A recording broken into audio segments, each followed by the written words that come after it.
وبركاته. الحمد لله وكفى وسلام على عباده الذين اصطفى أما بعد. فأعوذ بالله من الشيطان الرجيم. بسم الله الرحمن الرحيم. ربنا وبعث فيهم رسولا منهم يتلو عليهم آياته ويعلمهم الكتاب والحكمة ويزكيهم. আল্লাহ রব্বুল আলামিনের দরবারে অগণিত অসংখ্য শুকরিয়া জ্ঞাপন করছি, যেই মহান আল্লাহ জাল্লা শাআনুহু আমাদের অত্যন্ত মায়া করে মেহেরবানি করে আমাদের এই শায়েখের দরবারে এই 3 দিনব্যাপী প্রোগ্রামে আমাদেরকে হাজির হওয়ার তৌফিক দান করেছেন।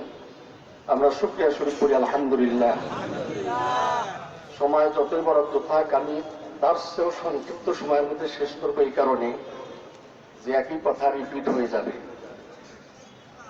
সমস্ত আম্বিয়ায়ে কেরাম হযরত আদম আলাইহিস সালাম থেকে শুরু করে হযরত মুহাম্মদ সাল্লাল্লাহু আলাইহি ওয়াসাল্লাম পর্যন্ত যুগে যুগে যত পয়গম্বর নবী রাসূলগণ এসেছেন, 4টি মিশন নিয়ে এসেছেন।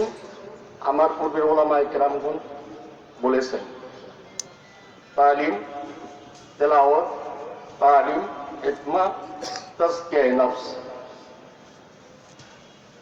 এখন নবী নাই, নবী রাসূলদের যে দায়িত্ব সেটা অর্পিত হয়েছে আলেম সমাজের উপর, উলামায়ে কেরাম, ওয়ারাসাতুল আম্বিয়া। এই ওয়ারাসাতুল আম্বিয়া এই কাজগুলোর আঞ্জাম দিবেন। সমাজের তারাই হলো রাহাবার। হাদিস শরীফে আছে, মাউতুল আলিমি মাউতুল আলাম।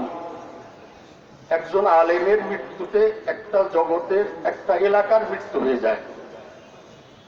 অপরদিকে এই কথাটা এভাবে বলা যায়, কোন সমাজের, কোন এলাকার একজন আলেম যদি গোমরাহ হয়ে যায়, তাহলে ওই এলাকার ওই জাতিও গোমরাহ হয়ে যায়, ওই কাউমটাও কি হয়ে যায়? গোমরাহ হয়ে যায়। সুতরাং উলামায়ে কেরামের দায়িত্ব সবচেয়ে বেশি, এবং তাজকিয়া নফস হাসিল করা আমি মনে করি একজন আওয়ামের চেয়ে, সাধারণ মানুষের চেয়ে একজন আলেমের গুরুত্ব সবচেয়ে বেশি।